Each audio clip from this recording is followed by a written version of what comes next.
ಸುದರ್ಶನ್.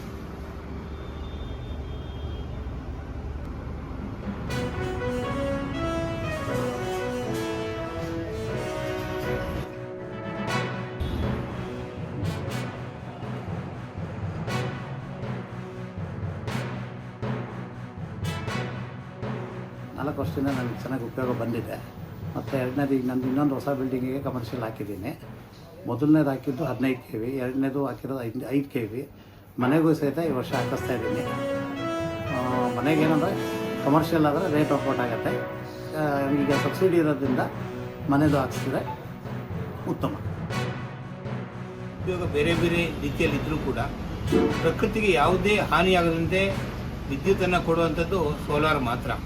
ಈಗಾಗಲೇ ಕಲ್ಲಿದ್ದಲು ಅಥವಾ ಜಲವಿದ್ಯುತ್ನಿಂದ ನಿರಂತರ ಅದು ಹೆಚ್ಚು ಕಡಿಮೆ ಆಗ್ತಾ ಇರ್ತದೆ. ಯಾವಾಗಲೂ ಕಲ್ಲಿದ್ದಲು ನಿಂತೋಗ್ಬೋದು, ಆದರೆ ಸೂರ್ಯನ ಎನರ್ಜಿ ಯಾವತ್ತೂ ನಿಲ್ಲೋದಿಲ್ಲ. ಹಾಗಾಗಿ ಸೂರ್ಯನ ಬೆಳಕು ಯಾವಾಗಲೂ ನಿಲ್ಲೋದಿಲ್ಲ. ಆ ಕಾರಣಕ್ಕೆ ಸೂರ್ಯನಿಂದ ಉತ್ಪತ್ತಿ ಆಗುವಂತಹ ಪ್ರಕೃತಿಗೆ ಹಾನಿಯಾಗದೇ ಇರುವಂತಹ ಸೋಲಾರ್ನ ಎಲ್ಲರೂ ಬಳಕೆ ಮಾಡೋಣ ಅಂತ